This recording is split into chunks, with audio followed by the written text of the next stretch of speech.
Party సమగ్ర కుటుంబ survey జరిగిన తర్వాత ఒక్క రేషన్ కార్డు కూడా ఇవ్వని పరిస్థితి మనకు కనిపించింది. కానీ కాంగ్రెస్ పార్టీ అధికారంలోకి వచ్చిన తర్వాత ఎవరైతే అర్హులు ఉంటారో, ఎవరైతే కంబైన్డ్ గా ఉన్న ఫ్యామిలీస్ కూడా అంటే రేషన్ కార్డులను విడమర్చి ఎవరికి కావాల్సిందో వాళ్ళందరికీ రేషన్ కార్డులు ఇచ్చిరా లేదా అని మీకు తెలియజేస్తున్నాను. కాబట్టి దయచేసి మీరు అందరూ విఘ్నతతో ఆలోచించండి. విఘ్నతతో ఆలోచించి మన వార్డుల యొక్క అభివృద్ధి చేసుకున్నట్టయితే మనం బాగుంటాం.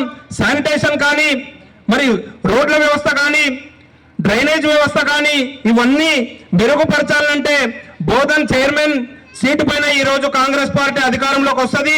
దయచేసి మీ వార్డుల్లో కూడా ఖచ్చితంగా కాంగ్రెస్ పార్టీ కౌన్సిలర్ అభ్యర్థిగా గెలుపొందితే మన వార్డుల యొక్క అభివృద్ధి అవుతుందని తెలియజేస్తున్నాము.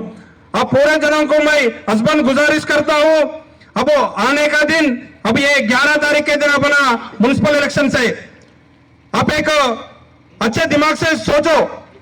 अपना तेलंगाना ये राष्ट्र में कांग्रेस पार्टी पावर में है. जब कांग्रेस पार्टी इलेक्शन को जाते टाइम पे बोले हम ये पावर में आए तो तेलंगाना राष्ट्र में हर एक को 200 यूनिट तक फ्री बिजली देते बोल के बोले.